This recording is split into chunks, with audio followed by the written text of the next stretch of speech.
त्या काळी समाजात स्त्रियांना मानाचं स्थान नव्हतं.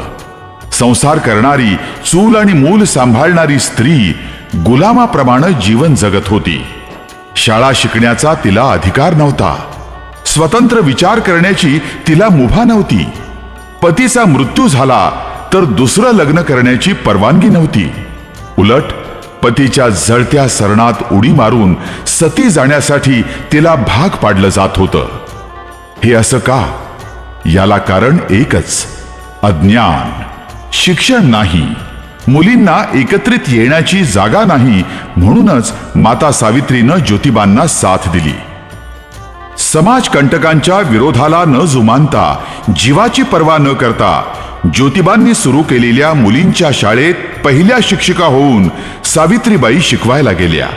म्हणूनच आज साऱ्या स्त्रिया शिक्षित झाल्या, उच्च पदावर गेल्या, त्यांना स्वातंत्र्य प्राप्त झालं.